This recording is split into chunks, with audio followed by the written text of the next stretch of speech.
it's Lori and Rebecca from the donor team, and we're here today joined by Rob Townsley from Oriana Financial to tell us a little bit about the recent mortgage changes and how that will affect you.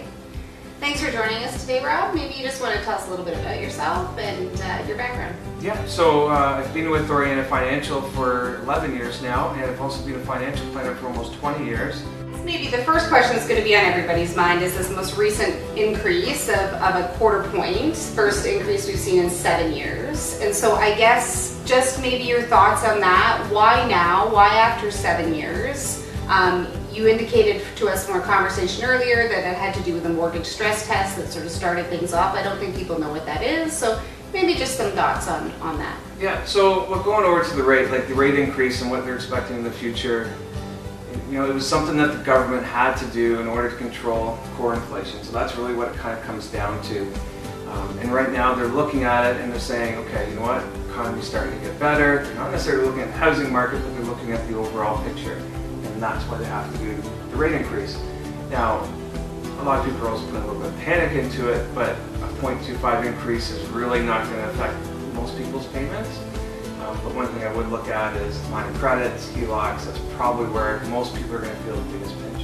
And what's a HELOC?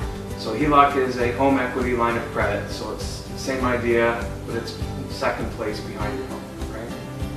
And so what then is the mortgage stress test that they did to start making these decisions?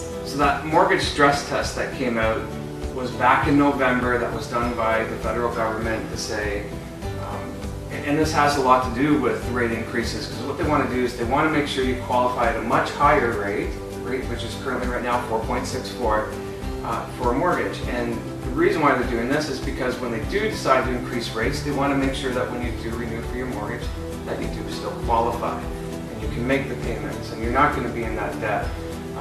And it's, you know, it does work. I think one of the biggest complaints I've had about it is the rate is too high, right? So it's a big rate to qualify on, and it did take out a lot of first-time home buyers. That's 4.64. It's funny though that is such a high rate by today's standards. I remember when we got our very first mortgage, we came in just under 5, and all of my friends were so jealous that we were under 5.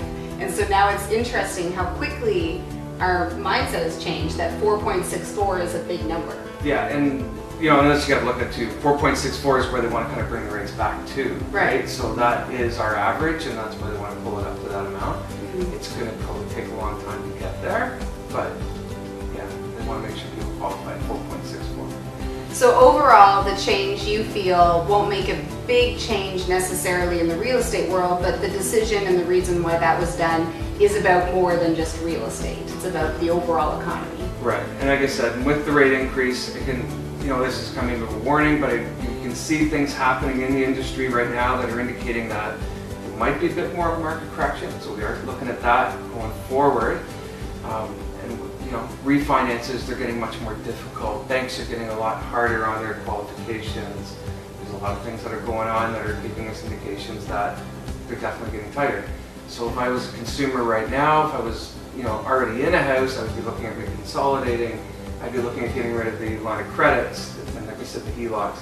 And understand one thing, line of credits, home equity line of credit, they make a lot of money for a bank. So they are a very strong pushed product, right? And it's because they do make a lot of interest on it. So it's also a product that can be very difficult to get out of once you get an ongoing balance that you can't pay off. So you really, really want to try to consolidate that. So if there's an opportunity to refinance, I would do that probably sooner than later. As in later, it might be really difficult to do it. Thanks for joining us today for Ask an Expert with Rob Townsley.